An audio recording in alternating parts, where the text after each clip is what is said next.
Hello, everyone, and welcome back to the Mating Podcast, the podcast where two mates openly talk about their experiences through life and parenthood. Steve, what are we talking about today, mate? We are going to have a good chit chat around education because it's been a hot topic in the last week or so with all the issues around SATs and stuff, and it got us thinking around our own challenges in school and how we're going to try and navigate that with our own kids. So yeah, it's gonna be an interesting one, I'm sure. But firstly, how are you doing, mate? What's new with you? Talk to me.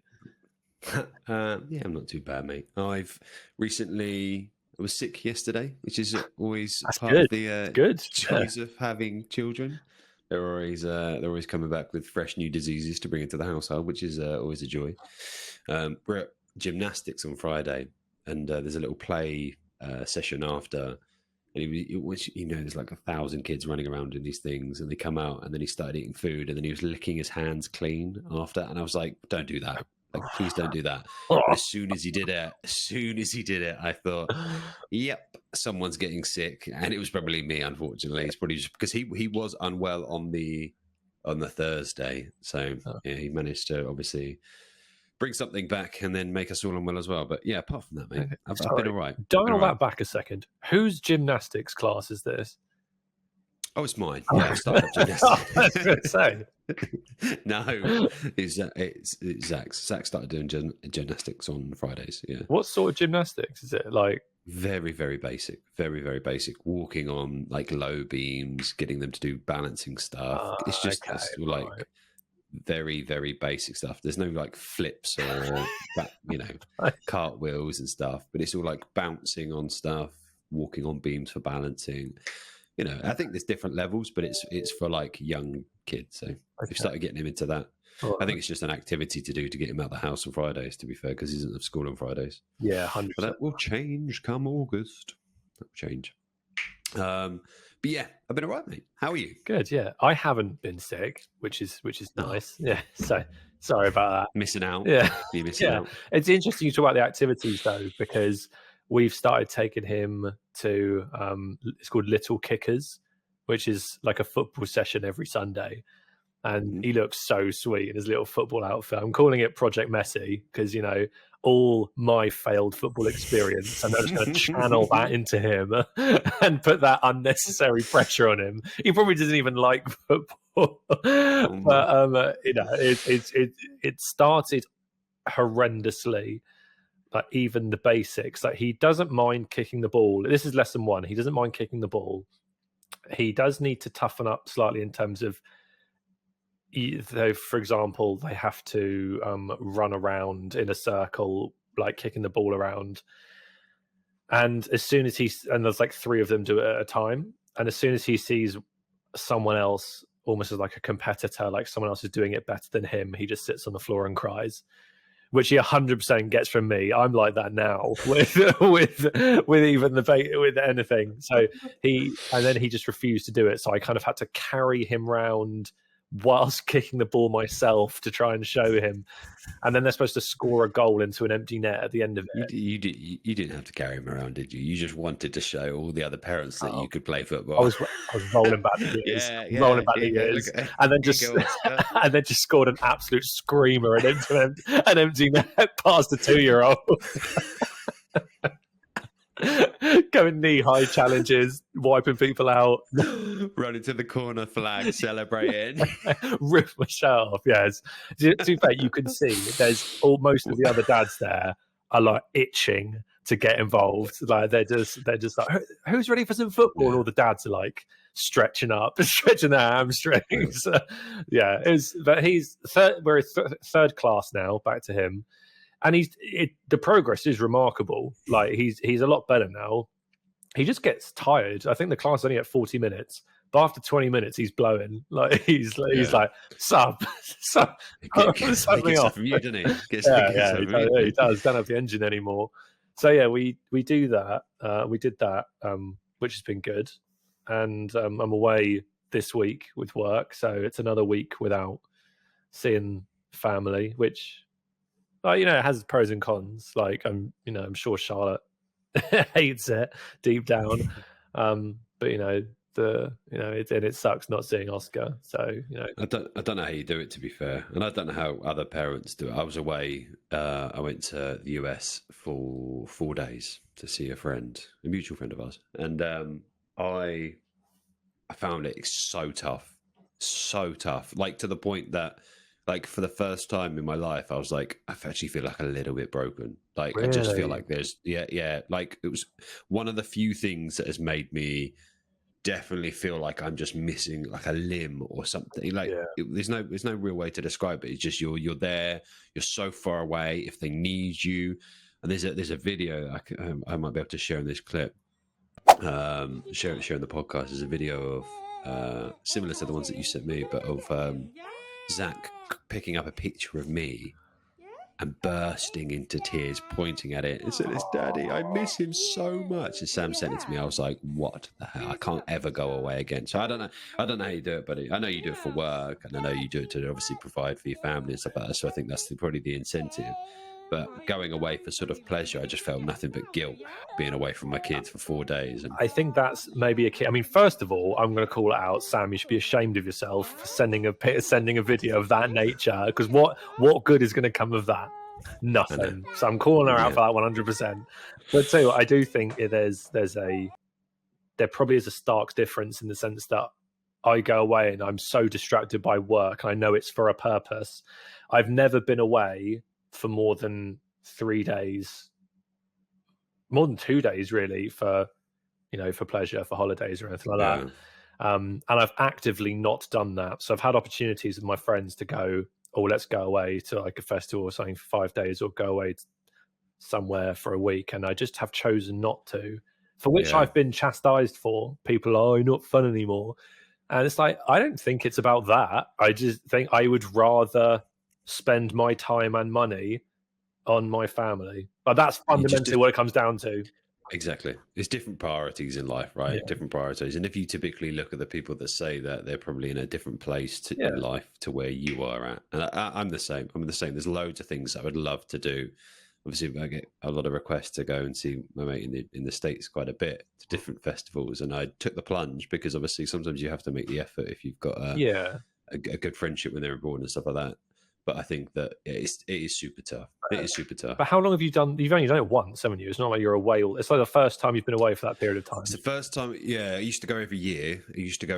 Prior to having kids, and then since having kids, that's obviously dropped a lot. So I've been to like places in Europe and stuff like that. For lots of stags and stuff like that. But you place like 2-hour flight for 2 days is nothing compared to being 10 hours away for 4 days. And it's so stupid. It's such a stupid way to think about it. But it does make a hell of a difference. If I need to get back and get on a plane from Amsterdam, it takes me 15 minutes on a flight. You know what I mean? It would take me longer to get to drive down from somewhere north or whatever in the UK. Exactly. But it's definitely something that it's much harder to do now. Not because I don't have the facilities to do it, because Sam would allow me to do anything that I want, like go anywhere whenever I want, and that's great. I think that's obviously part of having a successful relationship is obviously not controlling each other and stuff like that. But it's hard on myself to, and that I know that's going to change. Like come the future, and my kids are older, I'll be like, I'm getting the fuck out of here. I'm just going. I'm going away for weeks. I'm not coming back.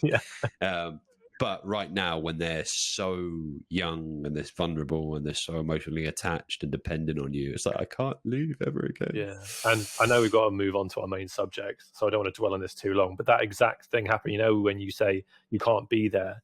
So last time I went to Dallas with work for a week. And on night one, when I was away, that's when Oscar, I've forgotten what it's called now, but essentially, I'm just going to say dislocated his elbow. So like the bone just popped away, and it's to happen. Apparently, it's very common, and it happened at like 8 o'clock at night. And I'm like, of course this has happened. Of course it has on this in this particular night when I'm away. So Charlotte had to drive to hospital on her own with him. Unfortunately, it was it was very common because their bones are so malleable. But you're right. Like you felt, I was there. Like, oh, gosh, helpless. What a mug. Yeah. So let's circle back.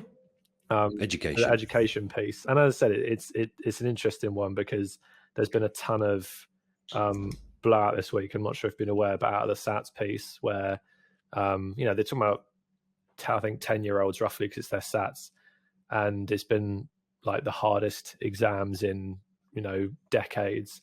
And you've had stories of kids crying and being stressed out, and even my own partner saying how hard it is, and it just got me and us thinking around our school years and how we're going to try and navigate that minefield with our kids. So starting with ourselves, how did you find school in general, in terms of challenges? Did you enjoy it? What was your parents' relationship with you like through school, and how did that manifest itself? Oh God, I don't know. Trying to cover I this. don't want this to be a therapy session either. It's going to be, because what I was like at school. Yeah. I'll start with primary school. I'm not going to start with junior school, but I'll start with primary school. Primary school, I think, was my better years. I was younger. It was fun. In your prime. I was in my prime. I was cleaning up. I was in primary school. I felt like a popular kid, right? I felt like a popular kid. I had a load of friends. I'd be invited to all the parties. I'd have a load of parties of my own. And it was good. Every day was good. It was fun. It was enjoyable. I don't have one bad memory of primary school.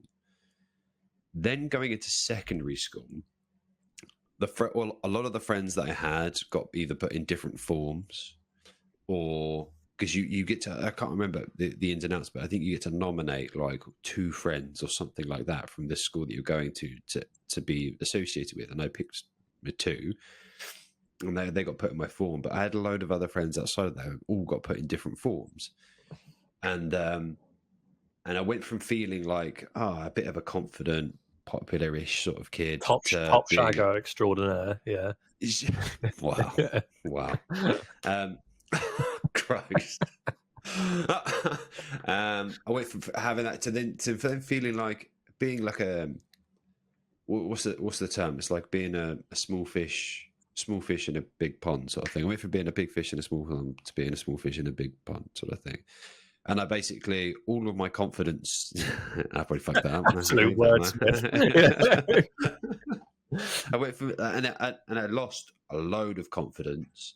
Obviously going through a lot of teenagers at that stage are going through their puberty. So my puberty phase was not great. I grew really awkwardly in places. Elephant man. No, it's just it was I just had this image of you like one massive arm and a really tiny little T-Rex arm on the other side. But your facial structure's changing, and it's had a huge foot.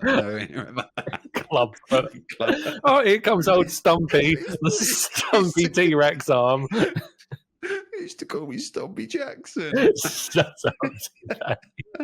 No, but you know what it's like. And then I think that your early stages into secondary school is pretty much how you're going to be defined throughout a lot of the, from year 7 to 11. That's it. And I think that there's certain categories you fall into. You either fall into the well-educated kids that just crack on with their grades and they just keep their head down and just do what they need to do. You then get obviously the popular kids who they're either really good at something or they're really intelligent, but also they've got a bit of charm to them, whatever. And then you've got like the bullies, which are obviously just fail everything and then just get through school by being obnoxious. And then you get like everyone else sort of falls by the wayside. And I sort of fell into the category of not very smart, strong start, yeah. not very academic, but also having a bit of a chip on my shoulder because I wasn't part of the bullies, but I still felt like I was, I wasn't. It's really weird. And you know what our school was like and how our school was divided. I sort of fell into this group of people that weren't part of any group sort of thing. And we wouldn't get bullied by the bullies. We weren't part of the smart, talented kids. We weren't part of the academics. We weren't part of. I was just existing through school. I wasn't bullied. I didn't do but I was never part of anything. And it was to be fair, primary school was amazing. Secondary school was a bit dreadful, and then on top of that, you get a load of outside of that, you get a load of pressure, right? You get a lot of pressure from external sources that want you to do well, and you put a load of pressure on yourself. You mentioned about the SATs and stuff. You know, I think me and you both know that your GCSEs or your qualifications at school don't define the success outside of that. But when you're in that moment, that's all you can think about. And it's hard not to. You see all your friends or your classmates getting like A's and stuff, and you're there like cruising on C's or D's or whatever, and you're like, oh no, this is it for the rest of my life. I'm going to be a failure. Like society tells me, and your parents or whatever tell you that you need good qualifications to succeed in life. And I think my one bit of advice is do what you need, because school's hard enough as it is, because not only do you have to worry about the qualification, you have to worry about the social structure of everything as well. And kids that get bullied every day, it's got to be I feel so sorry for those kids, because it's hard enough. The school is hard enough as it is. But I think that my one bit of advice would be just do what you need to do to survive through school. Find something that you enjoy, get yourself head down, focus on it, and get yourself through the education. Because at the end of the day, once you come out of education, that's when life begins. And I think that, you know, you don't want to get caught up in too much of the social structures, because What about yours, mate? What about yours? Oh, your years at school. Yeah, well, I was. Bear in mind, I went to private primary, and then as I a bit like yours. Like I remember quite absolute private school, and like I really enjoyed my primary school. Like I thought it was cool, but then a bit like you, like I didn't feel like I was fine with that. There was no issues. I had a lot of mates, and then I kind of was I felt a bit fed to the wolves going to secondary school, because I was the initial kind of briefcase wanker. Like I remember turning up on day one in secondary school. Not that it was a particularly rough school, was it? Our school, like it was fine. I remember turning up with a briefcase, thinking, "Oh, this is normal." And obviously, within about 10 seconds, the local bullies were like, I cannot believe what's just walked into the school. Just this absolute little bellend walking in with his briefcase. I didn't bring it back the next day, that's for sure, because it was rammed so far up my arse that I couldn't get it back out. But yeah, so it didn't start great, admittedly. And just a bit like you, I didn't really feel like I had any kind of cliche about me. I kind of just hovered in the middle. Like I swear I was that initial in-betweener. So I wasn't bright. I wasn't particularly funny or popular. I wasn't, clever. It was just I always sort of lived in and around mediocrity, which, to be honest with you, sort of dealt me well, because I've never loved being the center of attention anyway. So I was quite happy just to go through. And I did get, there was a bit of a to and fro with the pressure around doing well, because my dad had and does have very high standards, because he's had a really, really successful career and he's very grades driven. And it was always about the grades, Steve, do well, do well, do well. Mum was a bit more not laid back. She wanted me to do well, but not to the point where she could see me suffering in any way. So I kind of had two ends of the spectrum. And it's not like I didn't try. Like I remember taking school books on holidays every summer to study and try and do well. Maybe not every summer, but certainly the ones that would count. And I still didn't do particularly well. Again, a bit like you, I kind of hovered around the C's area. And I did always shit myself at exams. I always crap myself. Like I remember panicking, like sweating, like reading. I'd have to read out loud the questions so many times to just absorb the basics. And I could just never get that. And I hated tests so much, even when I knew the content. And I have that problem today when I have to take exams for work. Like I know the content, but I get in the exam environment and I have these PTSD flashbacks. And at times I've failed, I've had to retake and this, that, and the other. So yeah, it was again just a life of mediocrity. And to be honest with you, by the end of it, I just couldn't wait to get away. I think I was the only. I think I must have been one of the 5 out of a sixth form of a couple hundred people that didn't go to university. Yeah. Because by the end of year 12, 13, whatever you end up in, by the end of sixth form, I was like, I cannot wait to get out of this, into the real earn world, some money, and so on. And again, it's you know, it's a journey, not a destination. That's how I kind of see education in my own right. I've learned so much more now in the real world. And again, yeah, you pass some grades, you do really well. And again, if I do think if you want to be a doctor or a lawyer or anything like that, that you need certs for, certs aren't a bad thing.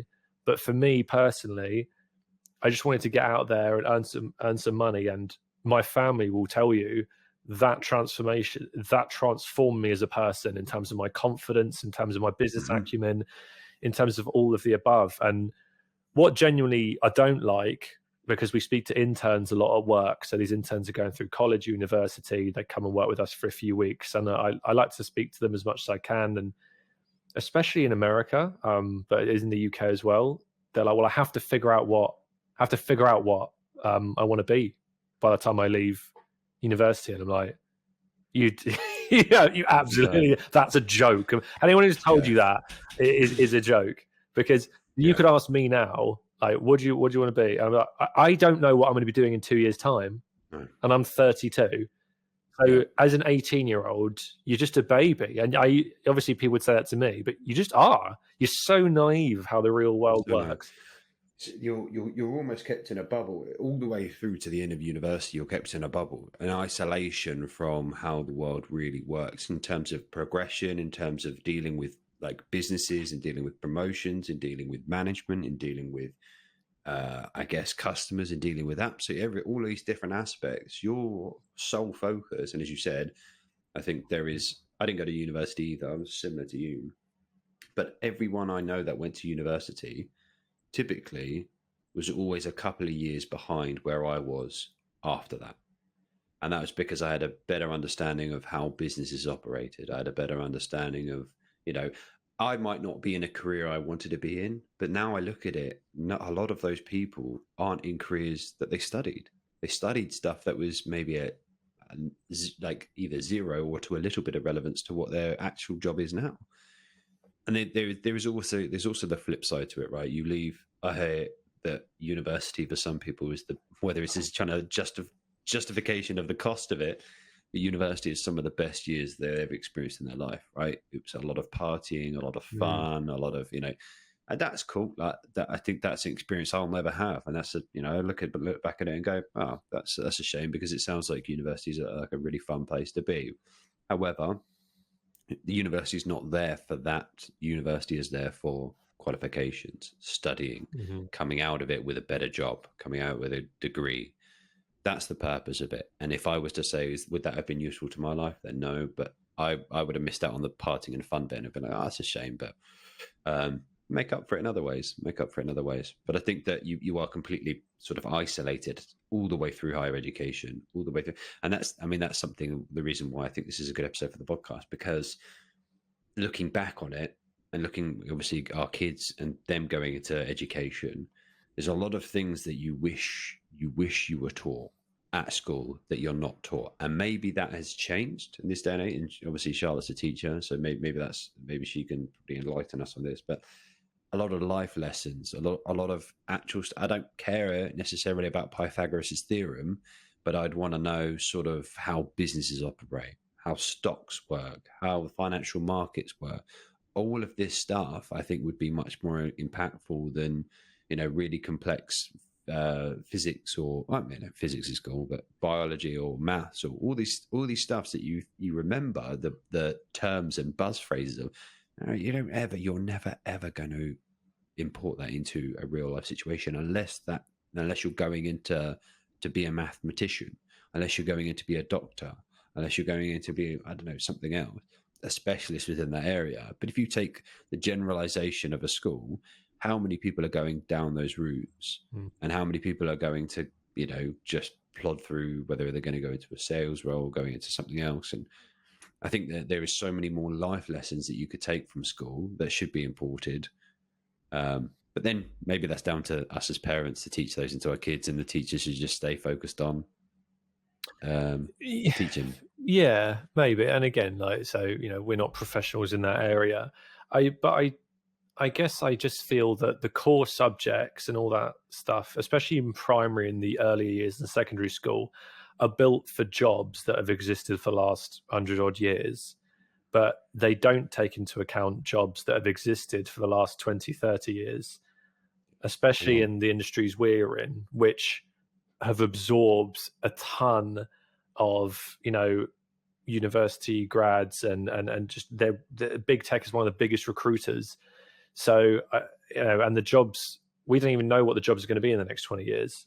But Yeah. I'd love to see those, you don't really get those options until you reach that university level, or at least sixth Yeah. form, where it's like coding, programming, whatever. I'd love to Coding, yeah. see anything like that, as well as the basics of business acumen. And I don't mean business studies, because that, for me, I did business studies, it's far cry from what I do in business now. Yeah. But leadership, building relationships, improving methodologies, all this kind of stuff that I actually use it in my own life, let alone in my work. And I just feel like they kind of need to lean those out and bring them in at a younger age, because I want to, for Oscar, I want to have options that are open. And it's certainly going to be an interesting challenge, for sure. So how do you think, you talked briefly about your parents and saying wanting, and the pressure to do well, considering your own experiences, how much, I'm just going to call it pressure for want of a better word, how much focus, pressure are you going to put on your kids when it comes to doing well in school, passing exams? How are you going to articulate basically what you've just said to me, to them? I think it's a case of, I think I mentioned it earlier, but just getting them to do, knowing that if you look back on it, when you're in school, it feels like a bloody lifetime. It feels like it's never going to end. You join in the early stages I don't really care about, but from year 7 to 11, when you were in those moments, felt like I'm here for the rest of my life, right? Now you look back on it and go, bloody hell, school, I left school, what, 16 years ago? Yeah, We left school 16 you years ago. crusty bastards. Yeah. We're so old now, Steve. And I think when you're in that, you never really see the end, and you never really think about the end of it. You basically just think that I'm here, I'm stuck here. I think the way that I would approach it, and maybe this is wrong, and maybe it will change when he starts going to school, is I know how cruel school can be, and I know how tough it can be, and I think that I'd rather my son get through, and daughter. And the only reason why I said my son is because he's the one that's going to school. I'd rather them get through school surviving and confident, kind human beings, rather than doing something that they absolutely hate. And I think I would teach them the principle of, this is very short term. Do the best that you can possibly do. Try, find something that you enjoy, latch onto that. So whether it is a specific subject, so whether it is maths, English, science, whatever, art, anything that demonstrates whether he's, whether he's a creative soul or whether he's more intellectual, whatever it is, find something that you can latch onto, go for it, do well in it, and then just do what you need to get through school socially. Because I think the social aspect of school is tougher than the actual curriculum or the qualifications or anything like that. I think it's much more important. I think confidence, if you can leave school confident with an air of empathy and stuff like that, then I think that's going to get you way further in life than your GCSEs ever will. And they, if he wants to go to, if they want to go to university, I'll be like, and they might come to me when I'm, in primary school or secondary school and say, this is what I want to be when I'm older. I'll be like, fantastic, let's go for it. Do what you need to do. You need to study hard. You need to work hard. And I think that's the other lesson as well, right? Is that if they can instill that work ethic from an early age, knuckle down, work hard, do what you need to do, that's going to pay out later on in life as well, right? It's a mentality that they've already got baked into them. And you would hope that when they go to join a job, they would have that same sort of principle. I'm just going to knuckle down, work hard, focus on what I need to do, learn the best I can, go from there. But for me, it comes down to do what you need to do to get through school. Firstly, survive. Find something that you can latch onto and enjoy and focus on that.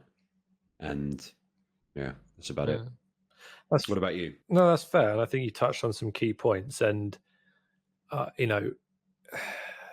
again, you're right about the grades. Like for me, it's not the be all end all. I don't know any single person genuinely in life who has actively worked very hard and is not successful in some. I don't know, successful is a very subjective term. One person's success is another person's failure. But in the general rules of life, I don't really know anyone who has consistently worked hard, has a very good positive attitude, and hasn't done well to some degree. So there's that for sure. I think there is on that element though. You do see, you're not wrong, but you do see a lot of people that are very good at their job. They work hard, but they don't have the confidence, and they don't know their worth. And I think that's the difference. How many times do you see people in roles that are kept in those roles just purely on the basis of they don't have the confidence to say, I'm worth more, I'm going to go get more. And as soon as they hand in their notice or something, and this is the confidence issue I was sort of talking about, because that and being able to negotiate is going to get you way further than just a good work ethic or anything like that. Is knowing your worth is extremely important. Yeah, and that's the other, before you say rudely interrupted, that was right. That was the other side of the argument, right? In terms of self-esteem. And this kind of overlaps with the technology area, which I know we won't delve on today. That's for a different episode. But you're never going to, for example, stop your kids from getting involved in technology and mobile phones and social media, etc. And when you talk about the social aspects of school, right? Being able to build your child's self-esteem enough where that it will protect themselves in terms of people are going to be bastards to you. There'll be bullies. You won't achieve everything you want to in life because society keeps telling you that you have to have this, and it's impossible to have all those things. So telling them that and encouraging them to have that self-belief and self-esteem mixed with that work ethic, I just think that for me, I'd rather have a more well-rounded person who I can kind of set free into the world. And I would rather, so for example, to put this really simply, have an F grade son who I'm like, they'll be all right. They'll be fine. Like I would, they could leave home tomorrow and I think they'd kill it. Then got this head on his shoulders. Then an A-star student who I'm like, I worry about them moving out on their own, or I worry about them starting a new job. Like I would just rather have that 100 times over than anything else. I think that I think that's exactly what I'd meant by, you just articulated it much better than me, but what I meant by getting through school, doing what you need to get through school, and that social aspect of it is because that's going to you'll end up with a better, hopefully a more rounded person. I think something else, sort of off the topic, is something you mentioned in there that sort of made me think about it, is you see a lot of stuff around if your kid was to get bullied at school, right? And you see it all the time. And we've all been through phases where, the bigger person at the time has come up to you and you're sort of left with this confrontation. You're like, I don't know what to do. My parents tell me that I should always tell the teacher, but if I tell the teacher, I'm then going to be a snitch. And then they're going to keep bullying me. And they're going to keep bullying me. And then they're going to get expelled. And then his friends are going to bully me. And it's a never-ending circle. And it goes back to that thing around the first few, weeks or months of your secondary school. It's going to sort of set you up for your journey for the rest of it. What do you do in the situation that your son comes to you and says, Dad, I'm being bullied at school? What's your advice in there? Because it's interesting, because it's something that could happen. I would go around that person's house, beat the shit out of the dad in front of the son, the person that's bullying my dad, and then just look at his partner, whoever that is, and just say, you're next if this happens again. And I'd make Oscar watch it as well and say, this is what you do. Wow. No, because can you imagine? You steal as well. Yes. Knowing my luck, I'd knock on the door and like Conor McGregor walks out and I'm like, oh, obviously. Like, this is just come around and say sorry that my son's bothering you. Goodbye. No, just start bullying your son in front yeah, of him. it was like, yeah, I don't like him either, little shit. So, I'm not one to sit on the fence, but I do think there's a bit of a subjective nature to it. I think that, yeah, if whenever you can avoid it, you win 100% the fights you avoid. First of all, is my opinion. If someone, but it depends on what the bullying means. If someone is repeatedly going to my son and they are abusing or hurting my son, then I will tackle it in a couple of ways. One, I will have to tell him that self-defense is something you need to trust in yourself. Going to need to. So you need to have it, and it's something I wish someone told me when I was younger. I wish that, because I did get bullied, not like horrendously, because everyone did. But yeah, I got bullied. There was big kids. You know the kids at school that did get bullied horrendously. Yeah, for sure. Right. And you look back and you just feel sorry for them, and you wish. I look back at the time. I go, I wish I would have done something. I wish I would have stepped in, but then it would have put my years at school and politics at school is horrible. And you look back at it now and go, oh my God, I could have been so much of a better person. I could have helped out people. And you openly saw bullying. You're like, I just stepped in if I had the confidence to say something. Or if you imagine stepping in and then getting into a situation where then you get started on and then you beat up the bully that's trying to bully you. Yeah. That situation would, imagine that you would look like an absolute hero. Yeah. Imagine that. Exactly. And, it's easy to sit back now decades later and go, we should have done this, we should have done that, because you just mature from an emotional perspective. But going back to that exact scenario, if someone is repeatedly bullying Oscar, I would tackle it from both ways. And I'm saying this now without having been in that scenario, but I'd like to think I'll feel the same, where I would address it. I would go to teachers and I would say, this is what I'm seeing. It's repeated. This is not a one-off scenario. You need to, teachers can't be there 24/7. I get that. But I will say to them, and I would say to Oscar, listen, if you're in a scenario that you cannot walk away, then fill him in. You take a shot. And I wish I did that at school. You take a shot because you've got to defend yourself, especially men. I've been in fights.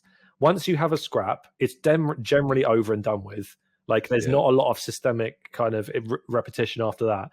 And I would tell the teachers, if I continue to see this, Oscar's going to do something and he cannot be chastised for it because he is defending himself. So I'm setting expectations in advance that if he is in a situation where he's being bullied, he is unable to remove himself from that situation, I'll be actively telling him, you take a shot, because that's something I wish I did. I wish I did that back in the day rather than just letting it happen. And as I said, that's for something that's a systemic and repeatable scenario where it's happening every other day and Oscar comes home repeatedly crying. I'm like, then you've got to do, and that's part of that self-esteem. You are not going to get walked over at all. And you know what, you take a shot, you miss, you might get beaten up. Best get beaten up once, going down. And again, maybe some people look at this as terrible advice. You let it, but I'm like, this is my own opinion, so you can't say it's wrong. You've been there. You know what it's like. My also brother has been there. So I sort of know what it's like from that perspective. We sort of bullied out of school. I think that's sound advice. I think, to be fair, I think we're aligned in terms of the advice that I'd give to Zach or Ivy in terms of when they're at school. I think avoid confrontation as best as possible. And if it's verbal, maybe try and outwit them or whatever like that. But then you know what's going to happen if you make them look small or silly or stupid. Basically, they're just going to get physical at that stage, and then that's where you're going to need to learn to defend yourself. I can't have my children going to school not knowing that actually they might get into a fight, because it's going to happen. There's a high chance of it's going to happen. But here's the flip side, right? Obviously, and I think it comes down to the parents, and I think that a lot of the time their parents just neglect what their kids are like at school, but what if someone came to your door and said, your son has been bullying my child? Yeah, and that could happen, right? Classic Oscar, Good. always bullying Good. kids. No, and that's a conversation for sure that I would certainly take ridiculously seriously, because again, coming from a world where I've been bullied in the past, to have your son be the bully, I'd want to understand the why behind it. Why do you feel it's acceptable to do this? What makes you think you can do this, etc., etc.? And I'd want to discuss that and just like I'd like to think like any parent would. I can't think of many scenarios in many parents, unless they're genuinely a terrible parent, where they would go, "Oh, I don't believe you." I have seen. Oh, not my little Oscar. I don't know. Not my little Parents Oscar. Are the worst. Parents are the worst. Yeah, but for my scenario, I would take that I would be so hurt by it as well. I'd be so upset if that were to happen. And on the flip side of that, for me to go around someone's house and say your son is bullying my son, that would have to be so extreme. Like, I'd be like, this is happening every day, and this is the impact on our family. Like, so on that, I'd probably do exactly what you would have done with if you found out that your son was being bullied, you would do the opposite and take your son around the parents' house and get them to apologise and say, "Look." oh, would you? Because I would definitely, if I found out that Zach was bullying some other child, I would find out who the parent was, and I would take my son round there and I would get him to apologise, so it's never going to happen again, to the parent and the child's face. Oh, I quite like. I wouldn't let it go on, and I think that in that situation, obviously it would be heartbreaking, but then there's typically reasons behind why, and I think that social pressure at school is one of them, right? People get egged on to do stuff that they wouldn't do. If it's going to make them popular, they'll do it. I think we all know that kids that were maybe part of the popular group of kids, or the bullies, that were actually okay people, decent people, one-on-one. I think we could probably name a few people from school that were part of the. Let's not do that though. Like, no. I'm not going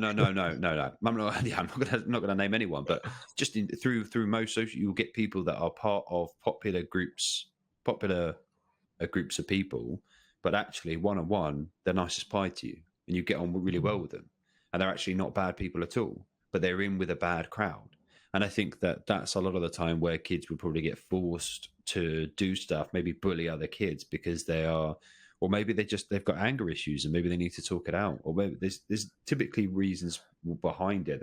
Kids aren't just malicious and evil, and some are, but the very, very, very small percentage compared to what actually happens. I think social pressure and everything through school and it causes that. I agree. And I have such a great example of why bullying is so stupid. So like throughout the entire secondary school, there was a kid, he was actually in the year below, but he looked like he was about 3 years, older. Maybe he was held back, I don't know, but he was genuinely a big dude.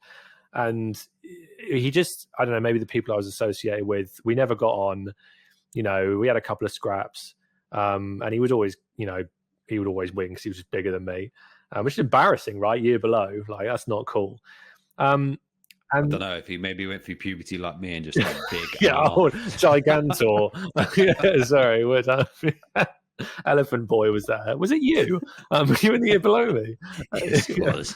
So anyway, we then obviously left school, but then I saw him like on a night out, like 3 years. I must have been maybe 19. And like even more jacked because he clearly discovered steroids. And then when you do this stupid shoulder budge into each other in like a club or something, and then you look at each other, and I could tell he had the same kind of energy towards me. And I just turned around. I was like, "Do you even know my name?" I said, "Do you even know my name?" And he went, "No." I went, "Isn't this stupid then, isn't it? Like, what are we doing?" I said, "We're 19, 20 years old.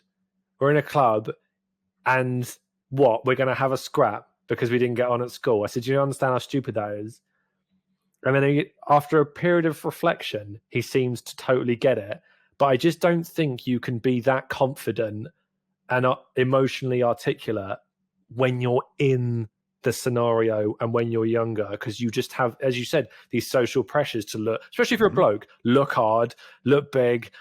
If you get in a fight, you take them out, and I don't know, maybe things have changed in the school, but I don't think they have that much. But you just can't seem to be confident enough to have those conversations when you're that age. No. But it just Not proves at all. how stupid it is, for sure. Anyway, It's an interesting subject. I think we could talk about it for a lot longer. Yeah. But I think we should wrap it up and call it an episode. yeah, for sure. No, really, really, really good chat. Appreciate that.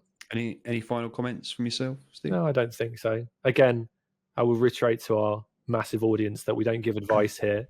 So please don't go around and fight anyone. This is just based on our opinions. We talk about real scenarios, Yeah. right? There's no way that you can send your kids to school and not think that there's a potential chance that they're going to get bullied or bully someone else. Yeah. I mean, there is you typically, school is full of social pressures, and you're going to latch on to one particular area, and either you're going to be part of the popular crowd, or you're going to sit in the middle, or you're going to be part of the unpopular crowd. And that's the unfortunate thing about school, is that you've got to do what you've got to do to survive. It's just you'd hope that your kid sits in the middle, hopefully, isn't bullying anyone or isn't getting bullied. You use the word survive readily throughout this episode. It's because it's what I had to do. I had to, I hated school, mate. I absolutely hated school. It was a misery. It was, as soon as I left school, it felt like a weight off my shoulders. Yeah.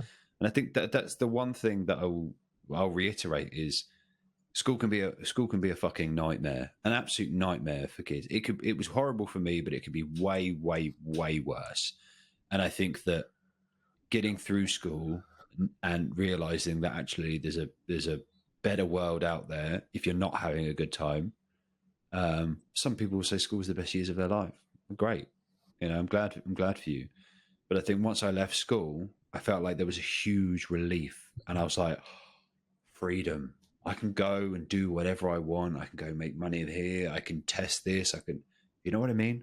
And I think that, we're not here to give set advice, but I think we're here to talk about the realities of life and what we experience and what we would do if our kids were in that situation. As you said, education may have changed since then. I don't know what it's like now, but my son is about to go into was a year R? Oh, it was year R. Reception, reception, yeah. This year, and I think that those you don't have to worry about it too much at that age because all kids are just stupid. But I think as they grow up and they start, Oscar knows all the planets. I'll have you know. Good for him. He was going to get bullied by you. Right. All right. I think we should wrap it up, Steve.